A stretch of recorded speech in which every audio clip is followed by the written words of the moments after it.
Some of the most capable people I've ever worked with aren't good at interviews, and that information shocks them. They'll perform well in their job, they're respected by colleagues, they'll deliver results, and yet they walk out of an interview thinking, that didn't go how I expected it to go.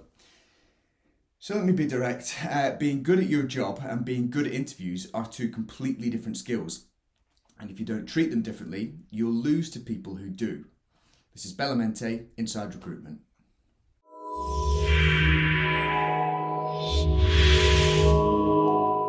Across industries, I've seen this repeatedly.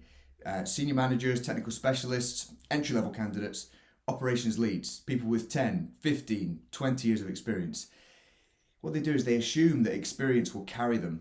But interviews don't necessarily reward experience, they reward communication of that experience. And that's where the gap appears. So what's the core problem here? Most strong professionals fail interviews for one basic reason. They answer the question the way that they would explain it to a colleague instead of a way that the panel needs to hear it. So in your job, people know you, they understand the background, they've seen your work. In an interview, nobody has. So when you speak in shorthand or you assume understanding, you're losing clarity. And when there's multiple strong candidates, clarity is going to win every time. Now, there is one exception worth naming. If you're interviewing internally for a promotion, it obviously is slightly different because people may already know your work and your reputation, but that doesn't mean that you can skip structure. It means the interview's testing something else as well, like leadership readiness. It might be judgment and how you think at the next level. So we'll do a separate video on internal interviews later because the rules shift slightly. So, assuming it's a new company that you're interviewing for, let me give you the patterns that consistently weaken otherwise strong candidates. So first, too much context. It might be 5 minutes explaining the background before getting to what you actually did. Panels don't need a full case study, they need your contribution. Second, team language instead of individual ownership. So talking about things like we decided or we worked on or we managed. What that tells me is that the team was competent. It doesn't tell me what you did and what your competencies were.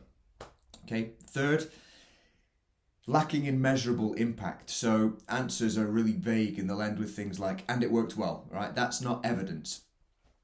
Fourth, limited reflection or no reflection.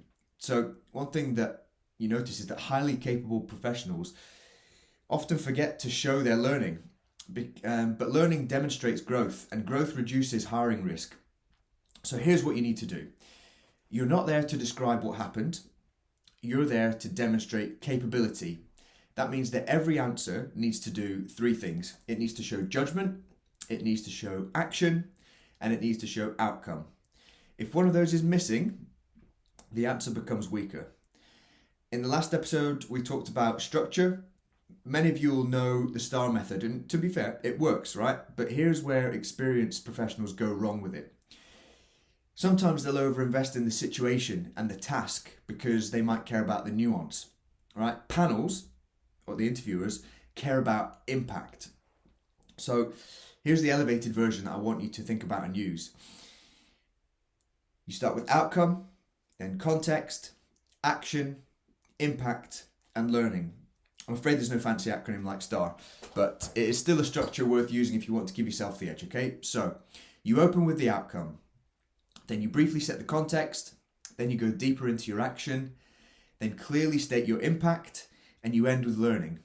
If you're already using STAR, keep the discipline because that's ingrained in your head, but reduce the background, increase the action, be explicit about your impact, and show insight. Let me give you an example of pretty much the same answer but done in very different ways. Okay, bear with me, it's a real basic example. So here's what a weak version might sound like. So it might sound like we had difficult stakeholder who was unhappy with progress. We had meetings and worked through it, and in the end, everything was fine. Okay, it's a really safe, forgettable answer with very, very little depth. So a stronger version of that might sound like,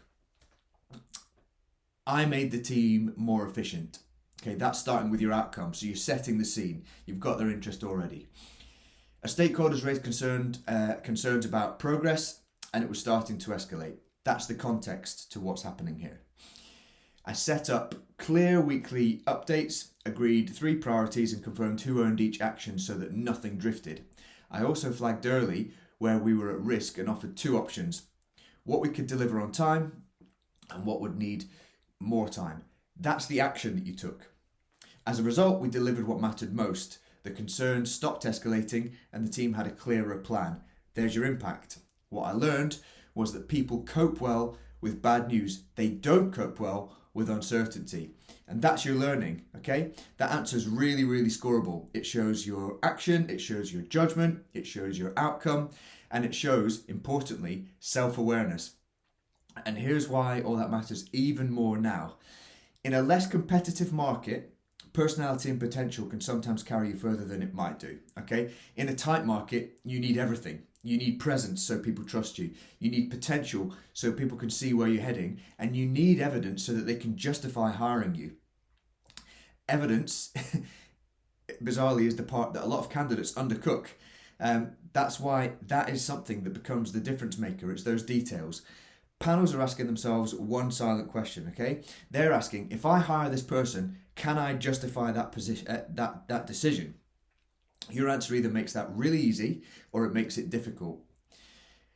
And this is especially important if actually you're an experienced candidate. So the more senior you are, the more likely you are to speak strategically and in more abstract terms when you're giving an answer. So you'll talk about things like alignment. They're not numbers driven. You'll talk about stakeholder management. It might be vision, culture change, which of course absolutely are all important. But unless you're able to anchor those ideas in a specific action or outcome, they won't hit the mark. They'll just kind of float. And panels need something solid. So they need what changed because you were there. What did you decide? What trade-offs did you manage? What was the measurable result within what you were doing? That is what differentiates you from another experienced candidate. So what can you do before your next interview?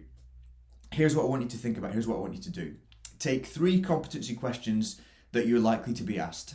Okay, write bullet points to that only. Not full scripts, just bullet points under the 5 headings.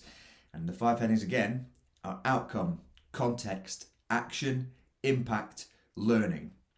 Then practice saying those bullet points out loud. Okay, not in your head, do it out loud, because thinking clearly and speaking clearly are very, very different skills. Time yourself.